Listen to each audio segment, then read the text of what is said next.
All right, I'm back again. I cleared some storage on my phone. It shut off because I had taken up too much memory, deleted some videos, should be good. So I'm just going to jump right back in with uh, the, the speech from Lenin. Here's a really good line that I think I'd like to talk about. It's from the same speech, and in this speech, here it is. It's the petty bourgeoisie, social democrats, social revolutionaries, etc., vacillate, and thereby hinder this clarification and emancipation. And what he's talking about is the line before it, and he says, "The class-conscious workers stand for the undivided power of the Soviets of workers, agricultural laborers, peasants, and soldiers, deputies, for undivided power made possible not by adventurous acts, but by clarifying proletarian minds, by emancipating them from the influence of the bourgeoisie." So here Lenin is saying that uh, the social democrats, social revolutionaries, petty bourgeoisie um, are not allies to the working people as much as they say they are. In actuality, they're confusing us and they're leading us astray, taking our energy and keeping us from moving towards our ultimate goal, which is revolution, liberation, and they're postponing that. And these people, the people advocating for reforms to broken systems. We'd have to put Bernie Sanders in this category, and definitely, I agree that he has some things that he's fighting for that are very important. But at the end of the day, a lot of the root causes of the issue aren't addressed through being a social democrat, through being anti um, anti-communist, through being uh, you know not aligned completely with the cause, and the cause being revolution. And I guess let me think of a good example of this. So a good example of this, I looked into it. And I think one of the biggest issues that plagues the working class today is the fear of imprisonment. A lot of us fear being made, a political prisoner. Political prisoner is someone who's incarcerated to be made an example to people who want to join their cause. A lot of people fear, taking, defending themselves because of imprisonment. A lot of black women find themselves in prison for self-defense. It's ridiculous. So a lot of us fear prison. A lot of black people especially fear prison. People of color, poor people, people who struggle with mental illness uh, fear prison. And I looked into it, and I feel like it. I feel like there isn't necessarily a possibility where a U.S. president could liberate the people. But if he were, you'd have to have, really strongly in your campaign, you'd have to advocate for, I would say, abolition of prisons. Um, and when you look at Bernie Sanders and his state of Vermont and the prison system there, you see the same issues we see all over the country. Maybe it's not as bad as maybe Georgia, but you see, people of color being incarcerated more than people, white people who committed the same crime. And it just seems like if Bernie were to become president, we would see these issues continued. We would see people being incarcerated for things that, being incarcerated at all, and also being incarcerated for issues that, don't necessarily need to result in that person being put in a cage where, some millionaire, billionaire profits off of it. Um, or they're made to do like tedious labor for some corporation to make their products for cheap. It's really weird, and it still occurs in his own state, and it would continue, throughout the U.S. if he was still president. Um, the the the solution would to be to fight for a truly socialist agenda, and a truly socialist agenda includes rehabilitation for people who commit crimes, um, and also it would involve reevaluating what we consider a crime, because a lot of people are put in jail just so that these corporations can profit off of them. We need to not view prisoners or incarcerated people as like these, these criminals. A lot of them are just like you and me, and maybe made a mistake. Maybe they didn't even make a mistake. Maybe they were at the wrong place, wrong time. Maybe everything was perfect. Sometimes people are literally sitting in their own homes, and then suddenly, um, the police, barge in or something. There could be like domestic violence or something like that, and they defend themselves. A lot of people just find themselves in prison.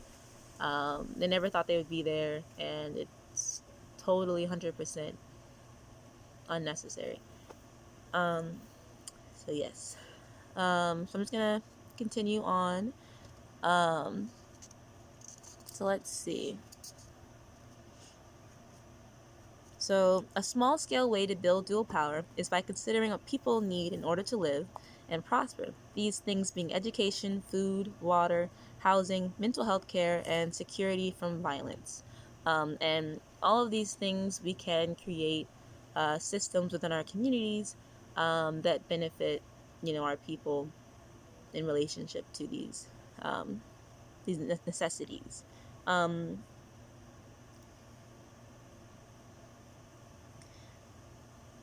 So, what if instead of buying groceries from Walmart, we were able to visit our community garden for free or for a small fee? What if instead of paying money to the healthcare industry and the pharmaceutical industry, we were able to pay a community doctor who directly um, created the medicine from our community garden? What if instead of paying for water, we built and maintained a water system utilizing ground or rainwater readily available to us?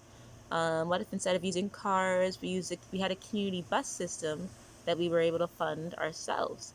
Um, what if we pooled the money we spend monthly on electricity and oil into supporting a community member or group that could research and manufacture solar power or other sources of power that the community could use? And all this will prove quite complicated when enacted. But it is my belief that we, the people, can get things done much quicker than the elected officials who get paid millions of dollars whether they pass legislation that helps us or not. While they make millions of people So why they make millions considering the lesser of two evils when considering bills, we can begin to work immediately on what would most benefit us. We would also know what best helps us because we know our community best, rather than these elected officials who more than more it's more likely that they've never stepped foot in our community and have no idea about like what we face. Um, so that's my perspective on like something. It's definitely complicated, but it's a small step toward building dual power, because I do believe that building dual power is certainly very hard, and we could do it if we were all in a better state mentally. A lot of us are living kind of day to day in fear, um, having so much lack, but if we were to come together and pool our resources, um, we could then begin to solve our basic needs. We're all operating on just trying to get our basic needs met, and once we get that done, it's all up from there, I believe. So that's something that we can do together. It's definitely hard. I'm still trying to figure out how to approach that in my own neighborhood where everyone's kind of isolated, but it's important that we try. um, so another thing that I want to look into is worker solidarity.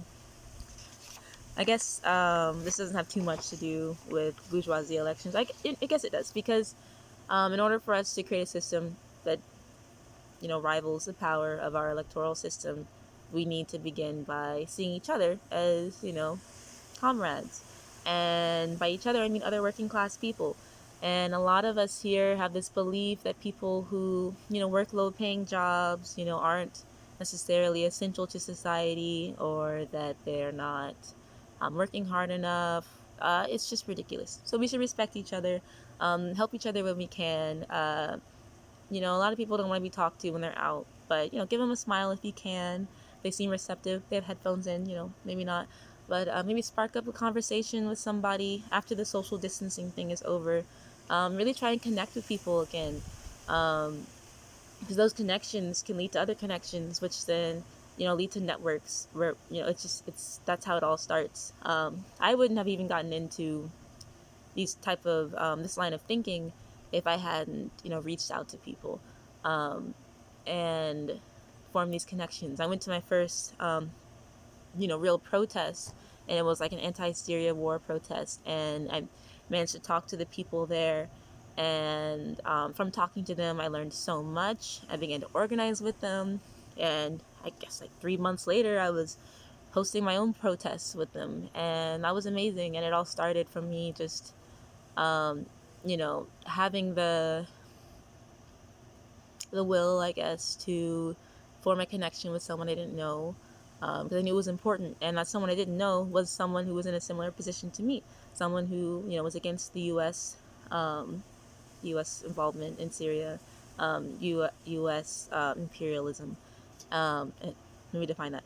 Imperialism is it is I would say a sprout of capitalism, and it's when a uh, capitalist country uh, kind of in takes involves itself in another country in a way that's not with the consent of the people there, in a way that's set up so they can so the capitalist country pretty much only benefits. It can be extremely violent. Some examples of imperialism would be let's see. I guess you could take Venezuela, for example, where the U.S. is, working very hard to try and stop the socialist movement that's happening there. Definitely, I would recommend looking more into it. Um, and what we see there is, Venezuela is a huge powerhouse because they have a lot of oil. And the U.S. would definitely love to have control over that wealth.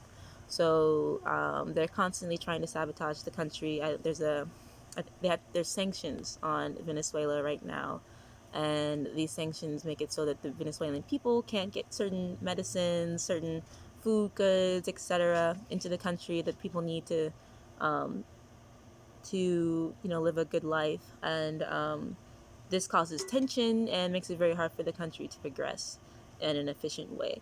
um, Obviously there's stuff happening there that is outside of the US government, but everything is a lot worse when there's sanctions on your country. And I would say definitely sanctions are a form of imperialism. um, so yes. uh, all right, so one thing I'd recommend is, if you're into horror movies, watching the movie Parasite. It's a good movie to kind of like drill in the whole idea of worker solidarity. What you witness there is the opposite of worker solidarity, and I'll give you a content warning for some violence. Uh, yes, there's some violence. Otherwise, I think it's pretty fine.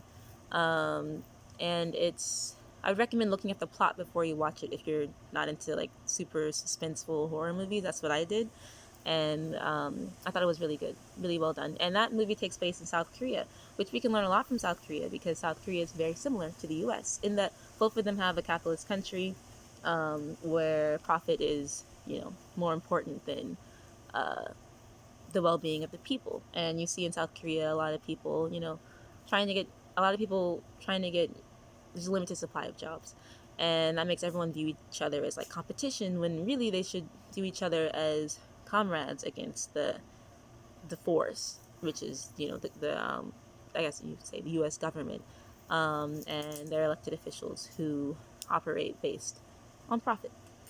Um, so when we work together and view our working class peers with compassion and empathy rather than envy, we can create situations that benefit us both. We must recognize that many of us are struggling to survive, and one job is the difference between life and death for many people living in poverty or in hiding from the government for fear of imprisonment for their poverty, which is a real thing.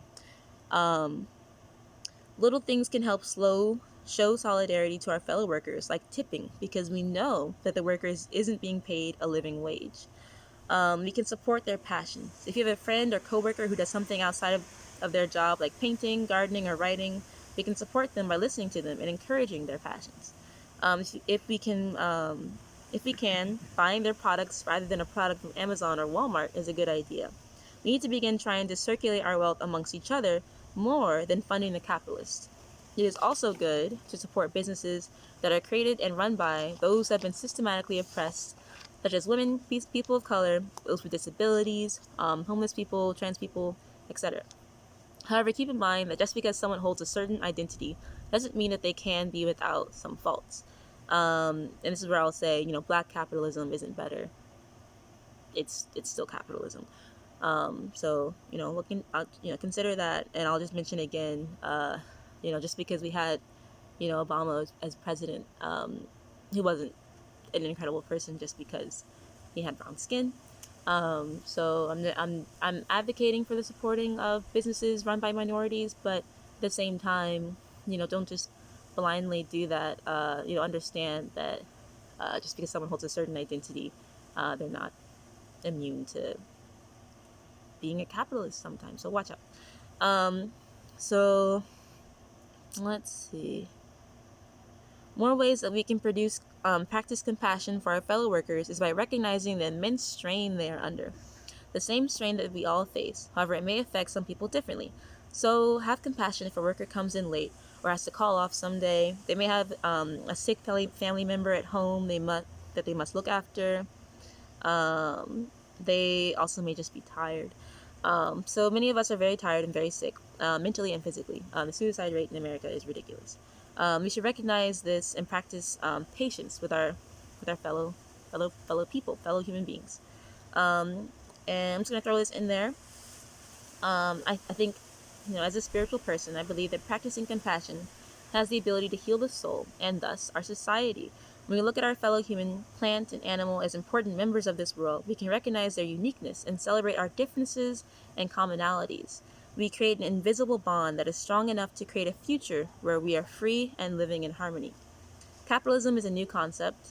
The American empire is a new empire. Economic systems and empires fall, and it's quite accurate, given the history of humanity, to consider that capitalism in America will collapse eventually. We have to believe and work towards a future that brings us back in touch what we have forgotten, but something indigenous peoples have known for centuries. There is a way for us to live without competing for basic resources. We can exist as a collective rather than as individuals. We can have a deep connection with the planet and animal life if we prioritize it rather than demonize it in order to justify the destruction of it. And that's just kind of like my dream for the world, which I think is entirely possible. We've been there. Definitely things back in the past weren't perfect. I definitely recognize the incredible technological advancements we've made. And I love how we're like a global international community now. Um, but there's no reason to continue living in a way where it's all about like yourself and it's not about those around you too who benefit from having you in their life and being supported by you, being protected by you. There's people that we have to fight for, can't fight for themselves, people have to speak up for, can't speak up for themselves. um, and I just think that's really important, and that's how dual power as an objective, a solution to capitalism begins. It cannot begin if we are so divided and afraid and mad at each other. Obviously, there's working class people who identify themselves as fascist. Hopefully, it's out of ignorance, and they'll come and around to a different line of thought. But outside of that, there are people who there are comrades, and we're. It's just important that we form bonds with them that lead us to creating a collective group that results in revolution.